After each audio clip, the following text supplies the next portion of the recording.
السلام علیکم سر. میرا نام آزاد ہے اور میں سائی وال سے بلونگ کرتا ہوں. سر میرا ایک نام آزاد ہے یا تخلص آزاد ہے یا لقب آزاد ہے؟ نام آزاد ہے جی. جی سر. تو سر میرا ایک بنیادی سوال ہے. جیسا کہ ہم جانتے ہیں کہ جو دین ہے وہ محمد رسول اللہ صلی اللہ علیہ وسلم پر نازل ہوا ہے، اور اسی طریقے سے جو سنت ہے وہ بھی محمد رسول اللہ صلی اللہ علیہ وسلم پر نازل ہوئی ہے. تو دین جو ہے وہ کتاب و سنت کے اندر مقید اور معدد ہے. تو چند احکام ہیں جیسا کہ دیکھتے ہیں ہم، نماز، روزہ، زکوٰۃ، حج، جن کو ہمیں پرفارم کرنا ہے.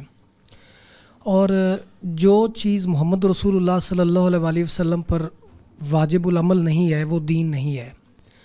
تو جو چیزیں سر ہم اپنے لٹریچر کو دیکھیں، مسلمانوں کا جو لٹریچر ہے اس میں ہماری فقہ آ جاتی ہے، تفسیر آ جاتی ہے، اور باقی جو چیزیں وہ آ جاتی ہیں. ان کی جو ابتدا ہے وہ محمد رسول اللہ صلی اللہ علیہ وسلم سے شروعات نہیں ہوتی.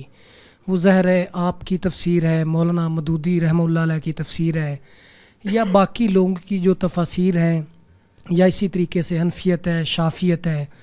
تو یہ چیزیں جو ہیں یہ مطلب نبوت تو نازل ہو چکی ہے، قرآن اور سنت کی صورت میں ہے. تو یہ ایک طرح سے نبوت کے اندر انسانی مداخلت نہیں ہے، اس کی توسیع نہیں ہے کہ ہم اپنی جو ایک سوچ ہے یا اپنی جو عقل ہے اس کو نبوت کے اندر کنٹریبیوشن مان کے کہتے ہیں اور اپنا حکم اللہ جو ہے وہ دریافت کرتے ہیں. آپ فقہ اور جو تفاسیر ہیں کیا ان کو دین مانتے ہیں؟ اگر دین ہے تو پھر ختم نبوت کیا ہے کہ آج بھی انسان اپنی ریاضت سے وہ چیز دریافت کر سکتا ہے اور کہتا ہے کہ نہیں یہ چیز جو ہے یہ اللہ کی یہ منشا تھی جو آج سے پہلے محمد رسول اللہ کی عقل میں نہیں آئی. Thank you very much. ذرا اپنے پاس رکھیے مائک اور ایک سوال کا جواب دے دیجیے. وہ کون سا مفسر ہے جس نے کبھی یہ کہا ہے جو آپ نے بیان فرمایا کہ یہ میرا نقطہ نظر ہے، میں نے یہ نکالا ہے، محمد الرسول اللہ کے علم میں نہیں آیا تھا، میں نے دریافت کیا ہے؟ جی سر، پھر تفسیر کی پھر ضرورت ہمیں کیوں پڑی اگر وہ دین نہیں ہے تو جس کے پھر ہم لیے جو آپ کو سوال کی ضرورت پڑی، جو ہم جو جس جو مقصد کے لیے آپ کو سوال کی ضرورت پڑی ہے، تفسیر کی ضرورت بھی اسی جو لیے. تعبیر محمد رسول اللہ نے دین کی دی ہے ہم کیا اسی کے اوپر اکتفا نہیں کر محمد سکتے؟ الرسول اللہ نے جو تعبیر دی ہے اس کو انسانوں نے اخذ کرنا ہے، سمجھنا ہے. اب مثال کے طور پر ہمارے ہاں کروڑوں کی تعداد میں لوگ عربی زبان سے واقف نہیں ہیں، تو ترجمہ کرنے کی ضرورت پڑ گئی نا.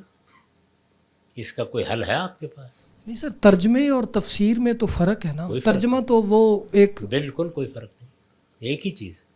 ترجمے میں آپ لفظ، جملے کی تعریف اور سیاق و سباق کو سامنے رکھ کر مدعا بیان کرتے ہیں، اور جو کسی جملے میں لسانی اور عقلی مضمرات ہیں ان کو تفسیر میں کھول دیتے ہیں. تو کنیکشن ود دا ختم نبوت، ختم نبوت کا اس سے کیا تعلق ہے؟ مطلب یعنی دین مجھے نازل ہو چکا ہے تو وہ تو نازل ہو چکا اب ہمیں اسی کی پیروی کرنی ہے.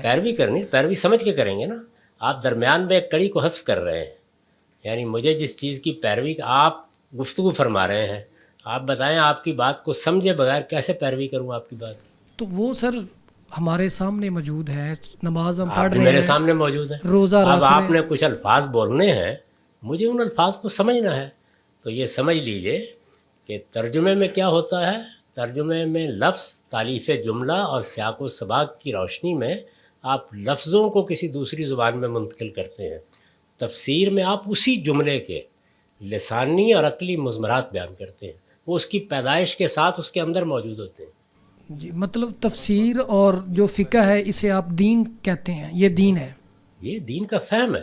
کس نے دین کہا؟ اسی لیے میں نے پوچھا تھا کہ ذرا اس شخص کا نام بتائیے جس نے کسی تفسیر کو یا فقہ کو دین کہا. دین تو محمد الرسول اللہ کے قول و فعل کا نام ہے. وہ مل گیا قرآن کی صورت میں سنت. اب ہم نے سمجھنا ہے اس کو.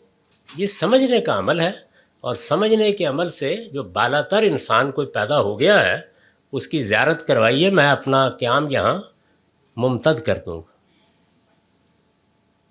ہم انسان فلسفے کی کتاب ہوگی سمجھیں گے، سماجیات کی کتاب ہوگی سمجھیں گے، اللہ کی کتاب ہوگی سمجھیں گے. تو سمجھنے سے میں بالا تر کیسے ہو جاؤں؟